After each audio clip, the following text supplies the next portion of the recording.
Dropping gems from Keisha Christian. She's on a mission, sharing information, knowledge for soul, body and mind. Dropping gems, KeishaGems.com. KeishaGems.com.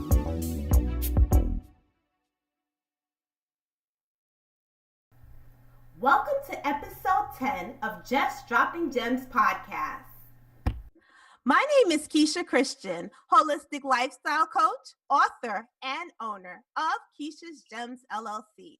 My guest on part 1 of the Mind, Body, Spirit Connection is Reverend Joanne Angel Barry Cologne. She's the host of the talk show Joanne's Healing Within, featured on Strong Island TV. Every Sunday at 3 p.m. Eastern Standard Time on Facebook Live. She is also a personal trainer and owner of Fitness R Us in Bayside, Queens, New York. Welcome to the show, Joanne. I'm so excited that you're on as my guest today. Thank you so much for having me. I'm excited to be your guest today, and I'm excited to share all that we're going to be sharing today. Yes.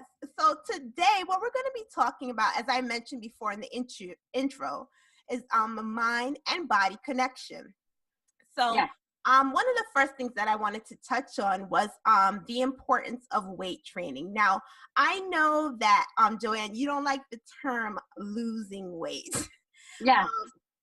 And I could kind of see why you would say release the weight, because it's sometimes it's probably even deeper than just losing a few pounds, releasing other things that you might be holding on to that will like manifest itself into unwanted weight that we have on our body physically.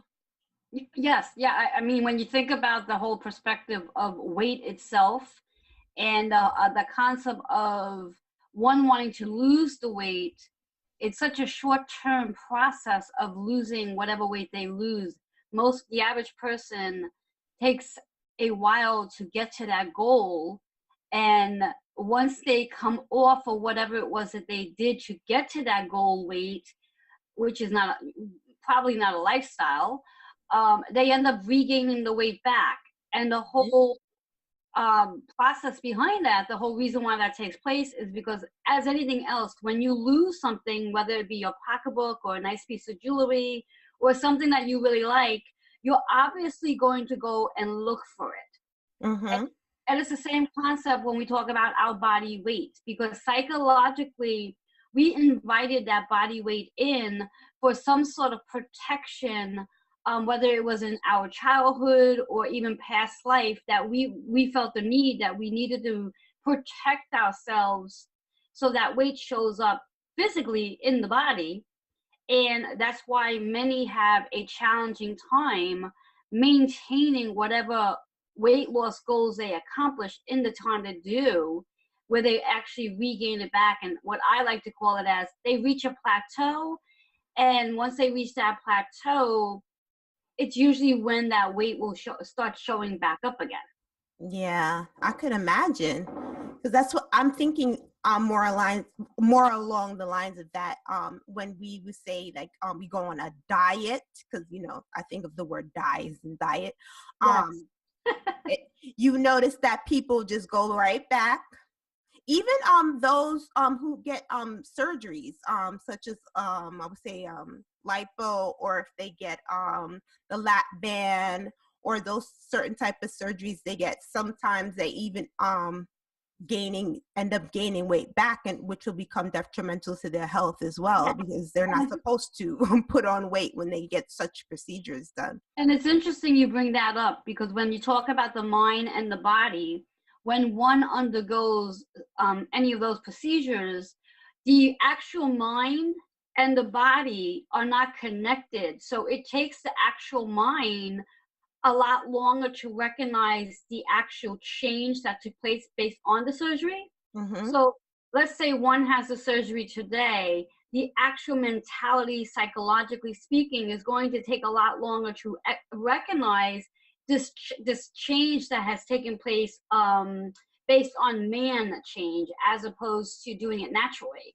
So that's one of the reasons why the average person who undergoes liposuction or gastric bypass or the lap band, whatever it may be, ends up regaining their weight back because again, they didn't do it as a lifestyle. They didn't take the steps to learn how to manage this new eating plan or this new exercise regimen that they're going to undergo based on this procedure to do as a lifestyle.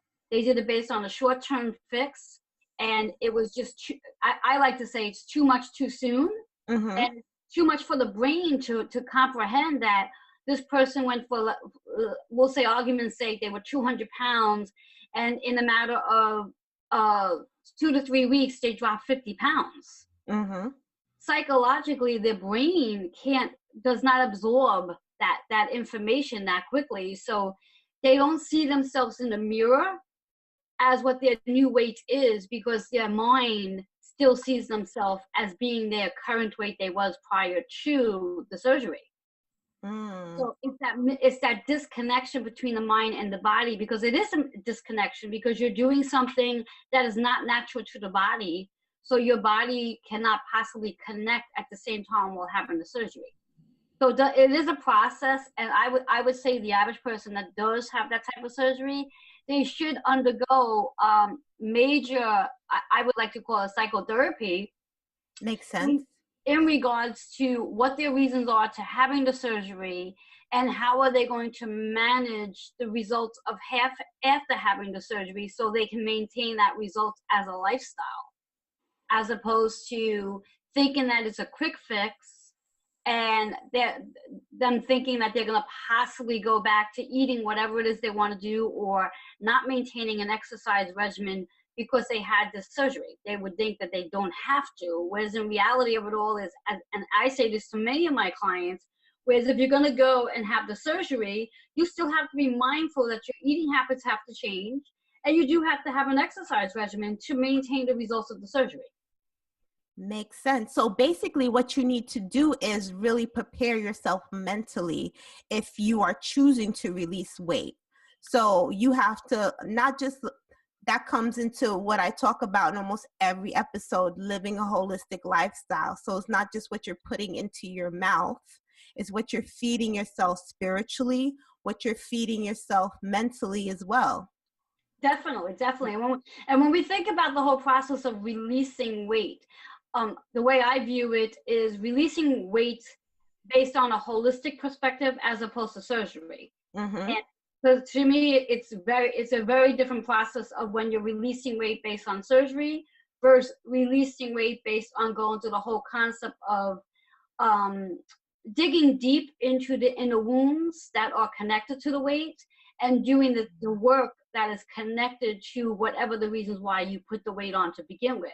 So it's definitely an emotional, mental, physical, and spiritual connection to doing that work to get to that place to release whatever's connected to the weight. And that's pretty much why I refer to as release weight or losing weight, because what is that weight attached to? And I think one needs to really look at the bigger picture to what is that weight attached to? Is it attached to an emotion? Is it attached to a trauma? And, at what age did it come on? And these are deep questions, and many people have a very challenging time approaching these questions because it means they have to really dig deep into something that they may not want to dig deep into. Yeah, so you actually, if you really are prepared to release your weight, you really need to be prepared to really go in deep as to why it's there, why you put on this weight, what's going on in your life. So that's really deep. So you have to be prepared, as you would say, or as they say nowadays, to do the work, to really do the work. Yes, because as one goes through the work and they dig deep, they may very well peel layers that they suppressed for whatever the reasons why they suppressed, because anytime something is that deep, it's usually based on a trauma that happened to them at a younger time, and they suppressed it because it was so painful for them for it to that happened. Mm-hmm. And the emotional connection, when we think about food in itself, the average person usually eats food to fill an emotion anyway. Mm. The average person, if I would say, and this is not based on any studies, this is just based on my own perspective, Opinion. Yeah.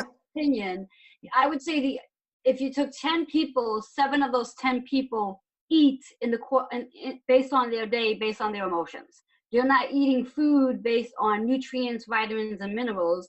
They're eating because either A, they're lonely, they want something sweet, they need sweetness in their life, or they're just trying to fill a void that's not there. Ah. And that's why the average person may very well reach for food that's high in fat, high in sugar, high in carbohydrates, complex, simple carbohydrates, that is, as opposed to looking for healthier sources of food, such as fruits and vegetables and your whole grains and your lean meats, or even going on a more what I like to call a meatless diet. Yeah. Or plant-based. Exactly. Just to keep the body as healthy and as natural to the earth as possible. Mm-hmm. So when you think of the average person and how they eat, what they put in their bodies, food tells a lot in regards to what a person's going through. Definitely. And not only that, when you're eating healthy, being that you mentioned that, we also have to remember that food also carries information as well. Yes. So especially when we're eating fruits and vegetables, and me being an herbalist, something I talk about quite often. People don't realize that the foods that you ingest, especially when you're eating healthy, those foods carry information as well. So it kind of gives direction to the body and tells the body what to do, especially if you're healing, especially if you're eating food for your gut digestive system. It actually will give directions to the body to help heal certain issues you might have, inflammation, things of that nature. Yes, and that's also it's correlated with the whole concept of the releasing the weight and the whole process of evaluating and being mindful of what's going on with your body. Mm-hmm. The average person, when we think about it, when they're walking around with inflammation or physical discomfort, the average person doesn't check in with their body to say, okay, so what did I eat in the last 24 hours that may very well be creating the discomfort in my body or the inflammation in my body, or whatever it might be, that they're not mindful. And I would like to look at this, not so much they're not mindful about it, but I don't think they're connected. They're not connecting the correlation between, okay, what did I eat earlier that now I'm feeling this way? Exactly. This is true. And I know with me, if I have a headache, I stop and think, okay, what went on earlier today that now I'm having a headache? Yes. Or even what went on yesterday that now I have a headache, because I really don't get headaches that often. So I just bring that up because I had a headache the other day and I was trying to figure out what was causing it. Yes. So people don't look at it like that. They might just go, oh, they just take some, I guess, whatever medicine they would take. Yeah, and then to get rid of the pain, but not thinking about what's causing it, because basically it's all inflammation. So yes. And again, going back into, I guess, teaching and educating people about being mindful of, okay, when your body is not feeling good, when you're feeling stiff or there's inflammation or you're just not feeling good, that's your body's way of saying something's not balanced. Mm-hmm. And when something's not balanced, again, like you said before, doing that checklist, like what did I eat recently or what did I eat yesterday that might have created this feeling of not feeling well? And I mean, we can also look at it as, okay, environmental. How was the weather? how was my stress level? How are my thoughts? Was I focusing on positive thoughts versus negative thoughts? So all of that plays a role in regards to how one's going to feel, but it also plays a role in when you're not positive and your thoughts are going into a negative place. That's when you're most likely to grab the chips, the ice cream, the soda, the alcohol, whatever have you, because you're not happy, you want to feel something you want to feel that emotion that you're missing. Yeah, comfort foods, as they call them. Yes. And like I like to call it, we emotional eating. Yeah, emotional eaters. Yes, exactly. Yeah, exactly. And then it triggers. It's like this domino effect of, we have emotional eaters and comfort foods that's now going to trigger in this excess weight that one puts on. And, it's about evaluating, like, okay, so what is the reason to why one is eating this way? What's going on in this person's life that they're trying to fill this void with food? Mm-hmm.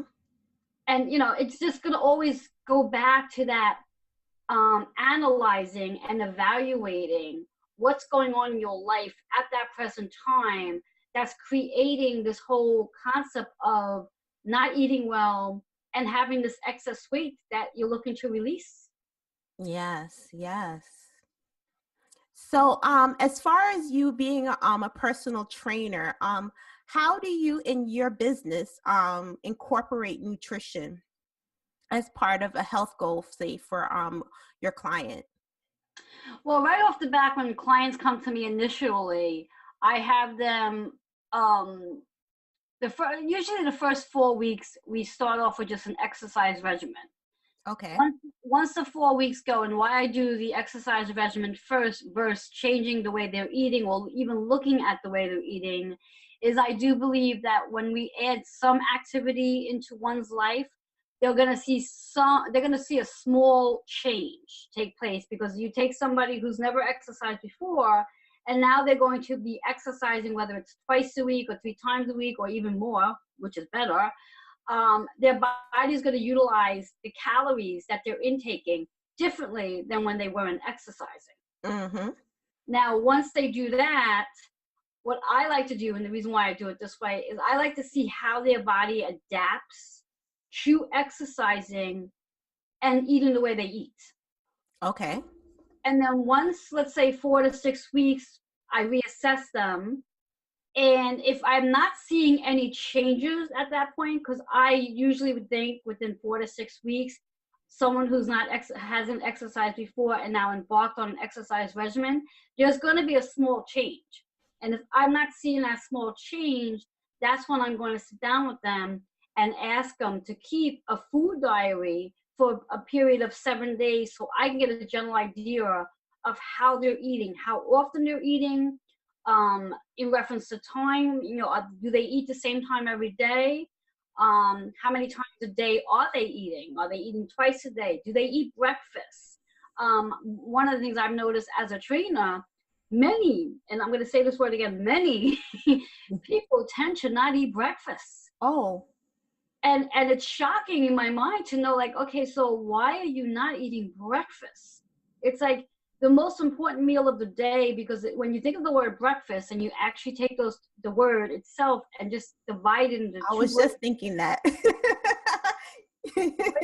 Fast, it's literally doing that, because if you've gone anywhere between 6 to 9 hours from bedtime the night before to morning, you've had this fast that you have not eaten anything. And now you're going even longer because you're not having breakfast. So if, let's say, your first meal you just decide to have is at noon because you're having lunch, now you have this longer period of time where you haven't eaten. And on the same concept, your metabolism is sluggish because there's nothing getting the body moving with calories because you haven't had breakfast yet. So I find that a lot with many clients, that they just don't have breakfast and their first meal is at noon, and they, whatever it is they're eating, it does, at that point in the time, it just doesn't matter what they're eating because they haven't had breakfast. So it's like, in my mind, it's like, okay, we have to reconstruct the whole process of getting you in a habit of eating breakfast. And one of the biggest things I hear many times over is, well, I don't like breakfast. I'm not a morning eater. And then I try to remind them that when they were a child, before the age of probably 7, they ate probably 6 times a day, because as a child, as a baby, a mother or a dad feeds their child every 4 to 6 hours as a baby. And you eat this way pretty much up until like you're about 3 or 4 years old, where mom is constantly, giving you snacks. You have your breakfast, you have a snack. You have your lunch, you have a snack. You have your dinner, you have a small snack. And that's just the way the body is designed as a child up until about 7. And why I say 7 is usually by 7, I think it's 7 or 6 when they go into kindergarten. Yeah, when they go in school. Yeah, they become fussy eaters. And rather than mom or dad trying to encourage them to eat anyway, mom and dad gets impatient and says, all right, well, if you don't want to eat, then don't eat. And that's where the bad habits start to develop, because now this child has been told, well, if you don't want to eat, don't eat. And that goes into their, into their adolescent stages, and then of course into their teenage and into adult, where after the age of 7 or whatever have you, they stop eating vegetables. And if they do eat fruit, they're probably not eating the healthiest fruit. And they're living on, carbohydrates, whether it's bagels or some sort of toast with a large cappuccino or coffee or whatever it is, to fill themselves up with just calories. And this is what I've noticed with clients, in regards to their eating habits. So it's like, okay, I get them on this exercise regimen, but now she gets them to retrain their whole mindset about breakfast is important, and you want to eat pretty much every 3 to 4 hours, a small portions of food, balancing between proteins, fats, and carbohydrates. Okay. Throughout the day. And I know that that's challenging for many, because many have 9 to 5 jobs, and they sit at a desk, or they're a teacher, or they're a whatever their job is, and I try to teach them little ways to go about incorporating food where they can eat smaller portions in their day and sustain a healthy eating habit. Yeah. But a lot of it is really about getting that individual in the habit of eating. And as a personal trainer for over 30 years of experience, I would say that is my biggest challenge with almost all my clients, is getting them to eat small portions, getting them to understand the importance of breakfast, and getting them to recognize that unless they are fueling their body, they're not going to see the results they're looking to see, because they're not giving their body any calories that it needs to sustain with the workouts they're doing. Because when we think about lifting weights,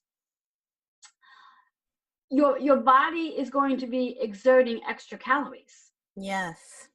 And now, for example, if one is doing an intensive workout, and I'll use the term HIIT, high intensity interval training. And that means basically from the time you start your workout to the time you're finished, you're constantly doing something, whether it's lifting weights or you're doing a 30-second interval of something. And that means your body is working and being stressed, and it's a strenuous workout. And if you haven't had any calories to take in that type of workout, it's like, how do you expect your body to build the muscle tissue you want it to build if you're not fueling your body with the particular nutrients, vitamins, and minerals that you need? And that's one of the reasons why so many people are not very successful with seeing results in the gym, because it's like you're not eating based on the way you're training. Oh, so it's really important to find a personal trainer like you that will sit down and actually do some sort of nutrition plan with you.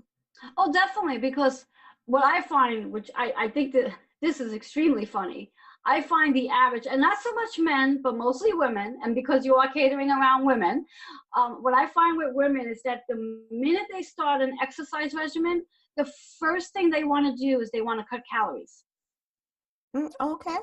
and to me it blows my mind, because it's like, okay, so you're going to start an exercise regimen where now you're going to be probably burning off an extra 300 to 500 calories from your day based on that workout, and now you want to cut back on calories.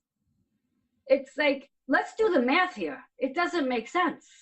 Yeah.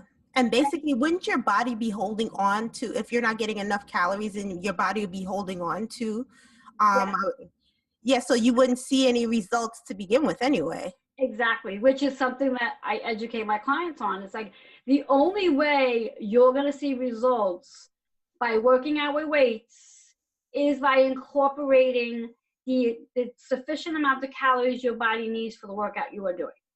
So cutting calories out of your food menu when you start weight training, to me, excuse my expression, is ass backwards. Because it's like, okay, I firmly believe that once you start weight training, dieting should not even exist in your vocabulary, and food is not your enemy. You need food in order to sustain muscle tissue. You need the right type of food, though. Yes, of course. Well, believe it or not, which is really funny, even if the average person decided not to eat 100% healthy, but they are working out with weights, they will see small changes as long as they're eating consistently throughout the day. Oh, okay. The body will actually utilize those calories that they are taking in reference to utilizing the fat calories. And that's the major misconception that people don't understand, is like, even if you maybe, let's say if you decide to have that hamburger, your body's going to use that fat based on the fact that you're working out. And keep in mind that you want to make sure that, okay, if you had your breakfast at, let's say, 6 a.m, you want to make sure you're having a small something by at least 9 or 10 o'clock, and that you're being very rigid, that you're eating every 3 to 4 hours. This way here, you're fueling the metabolism, so the metabolism is aware, oh, I have to utilize these calories, so this way here, I'm going to be fueled again shortly, as opposed to eating at 6 a.m. and then you don't eat again until, let's say, 12 o'clock or 2 o'clock, where you have that like 5-6 hour span of no food. Because then at that point, the metabolism is like, oh, not sure when I'm going to eat again, so I'm going to take these calories and I'm going to store them in hibernation, and because I'm not sure when I'm going to eat. And that's where we sabotage ourselves. So the whole concept of cutting calories out when one wants to start a weight training program, to me, that just blows my mind. Yeah, and it's the majority of the women that do this. It's like, oh, I have to cut back on calories because I want to lose weight.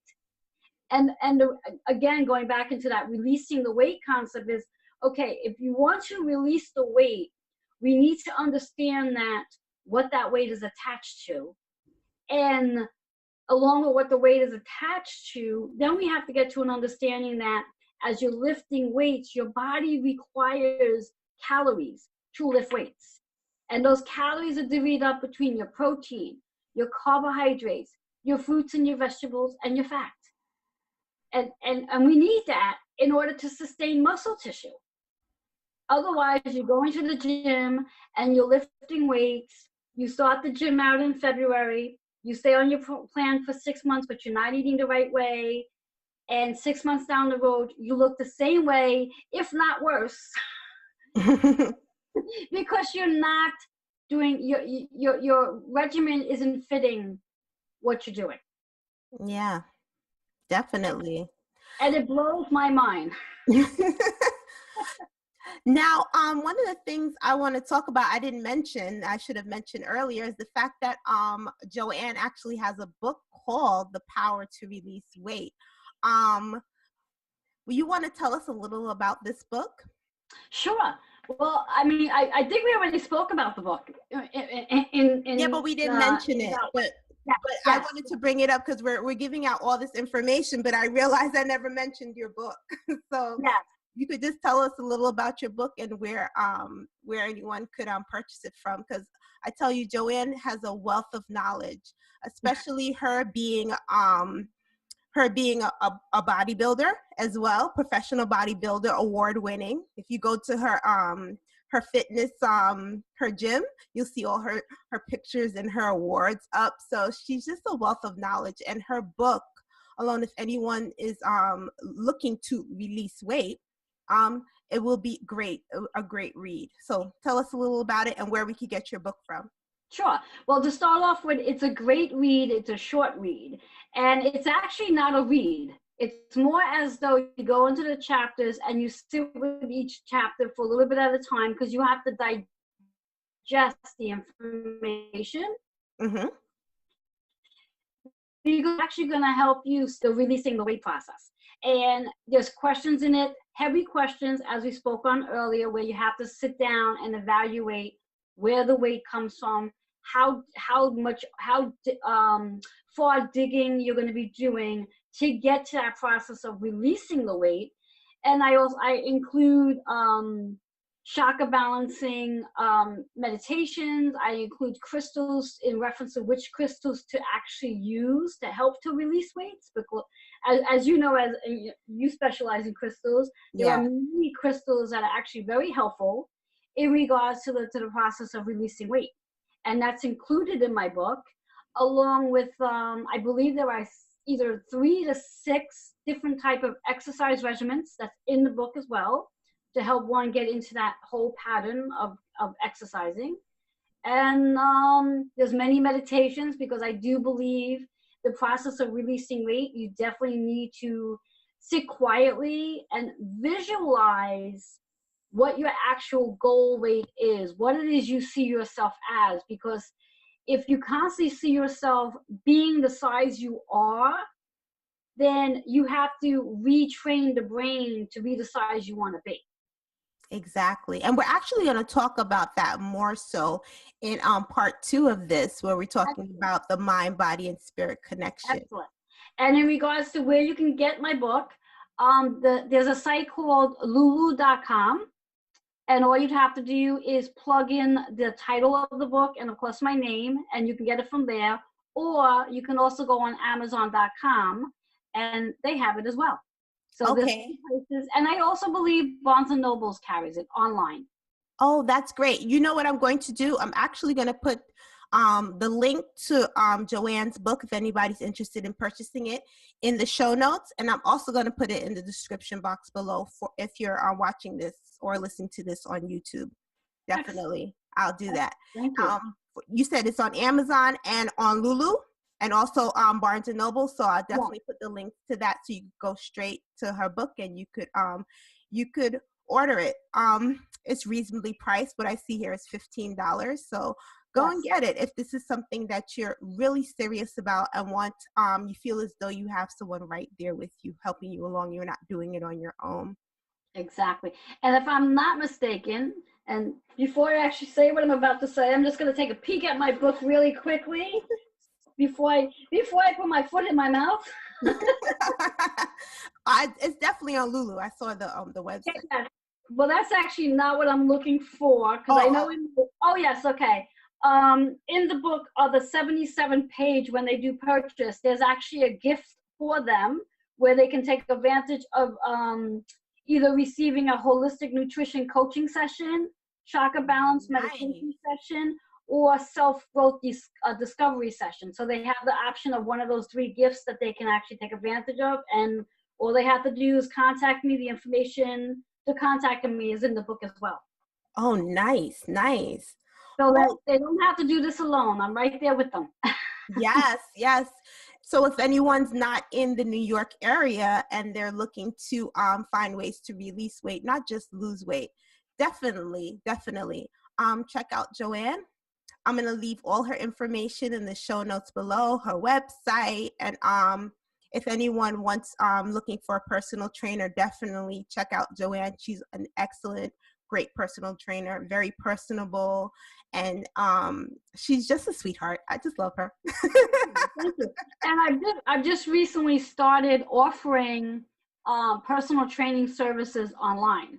So Nice. people can actually reach me all over the world now, where they want a personal trainer and they're not satisfied with the ones in their neighborhood, and they do want somebody that's well-rounded in mind, body, and spirit. I'm available. All they have to do is reach out to me. I set the time up according to their schedule, and we either meet one or two ways, through Zoom or Facebook video messenger, where I actually would see them and they get the personal training. They don't even have to leave their house. Nice. I like that, Joanne. And Joanne has so much knowledge and years of experience with weight training. I believe you started working out when you were doing weight training since you were about 12? Well, I played around with weights when I was 9. Oh, 9. Okay. All right. Yeah, 9. Yeah, 9. And I actually student taught my first class when I was 12 years old. Okay, that's what I remember. I remember the age 12. Yes. So Joanne has been doing this for a long time. Yeah, I've been doing this for a very long time. I walk my talk. I practice what I preach. I truly value my weight training, my own weight training program, my own regimen, and I do practice what I preach. It's not one of those things where I stand over clients and tell them they have to work out and I'm not doing it. I'm diligent, committed, consistent, and that's just who I am. And I could testify to that because I was one of her clients. and you were an awesome client. Oh, thank you. You bring a lot of knowledge to me as well, which is that give and take, which is great. Oh, thank you, Joanne. It has been a pleasure having you on this episode. And everyone, please check out part 2 of this mind-body connection, where we're talking about releasing weight. And I just thank you for listening. Joanne, you have any final words? I think that's pretty much it. I mean, if they want to reach me, you're going to leave my contact information anyway, correct? Yes. All right, so there's no need for me to say it. All right, then. Thank you so much for listening to Just Dropping Gems podcast. Peace and blessings to you. Thank you so much for listening to Just Dropping Gems podcast. This episode is sponsored by #Pure Romance by Venice. Venice Richards, your pure romance consultant, inspires women to enhance their intimate lives and take care of their sexual health. Book your party today.